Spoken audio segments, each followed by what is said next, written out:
Hello world, I am a stay-at-home homeschooling mom of four and a holistic health coach. And today it was one of those days that I was really looking forward to my espresso. Organic espresso with a little bit of organic salted butter. Believe me, you'll thank me later. Try it, highly recommend. It structures the water, gets into your cells, beautiful. But then again, it's one of those controversies, right? Some people will say, no, caffeine will deplete your adrenals completely. You don't want to have an ounce. I've seen people that, say all coffee is poison. And again, it's one of those things where you have to consider your source, who's saying it, but also the source of the coffee. Is it conventional? Yeah, conventional coffee should be avoided as much as possible. It's a highly sprayed crop, tons of pesticides. I think it's maybe the highest sprayed crop. You might want to look that up to verify. But it's up there in terms of the amount of chemicals you would be getting in a cup. Very high. So just immediately say, okay, if I'm going to do coffee, let me do organic. And then, limit, you don't want to have caffeine from the morning you get up to the morning night. Obviously, caffeine past 12, it is going to impact your sleep. Whether you realize it or not, it will manipulate the quality of your deep sleep. So even if you think, oh, I can have coffee at 3 or 4 and I'm fine, I go to sleep fine, you still might be missing out on the level, the depth of your restorative deep sleep. And that's a problem because that's when you detox, that's when you heal. But beyond that, let's get back to the main idea of controversy in the health community. Of course, in the conventional realm,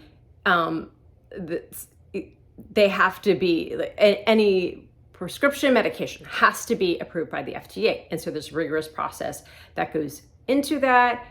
Whether that means they have side effects or not, that's not what I'm talking about. I'm talking about the amount of money that they put into the funding to show a standard, and they meticulously will say, like, if this product has this much of this ingredient, it's very standardized. Whereas supplements aren't like that. So you have to, again, look at the resources and say what kind of company this is, what, where are they located? Is it manufactured in the United States? Hopefully, GMP process, standardized ingredients. Look into what specific item you're purchasing and what that needs to contain.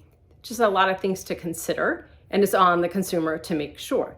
But the controversy of just lots of different topics in the health space is just really can be overwhelming, especially if you're new to this. Somebody's going to say, just if you have Hashimoto's, avoid iodine completely. Well, iodine is an essential nutrient for every human body. So you want to say, okay, I need it. Do I take a multi that has a base amount? That might be fine then. I don't need to supplement anything else. If I'm not taking a multi at all, let's look at my diet. Does that contain it? What foods am I eating on a regular basis? Let me look up the amount of iodine contained. It's probably less than it used to be. Our soils are depleted. You might have to supplement. You don't want to go over the top on, like super physiologic doses, unless for short-term, like healing states, or if you're severely depleted, if you have a virus infection or whatever, there might be times that call for that. But the normal thing, just getting a base level of certain requirements of the body, totally normal. Yet some people are out there saying, no, avoid that. That's weird to me. Then some people are like anti-coffee camp. They're saying it's poison. And, I'm saying, yeah, I don't think you should drink conventional, but what about a tiny bit of organic in the morning? If you like the taste and, it's doing well for your body. If you're reacting, if you get anxiety, of course, that's not for you. Individualized medicine is so key. And it's overlooked because we want to have this one size fits all. It's almost like the same approach that the pharmaceutical world takes, where, okay, you have the symptom, this is your remedy for that.